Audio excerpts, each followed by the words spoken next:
إني ذكرتك فاخضرت بساتيني، وأشرق النور وازدنت دواويني.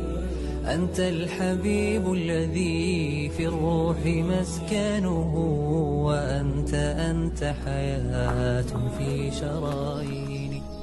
إني ذكرتك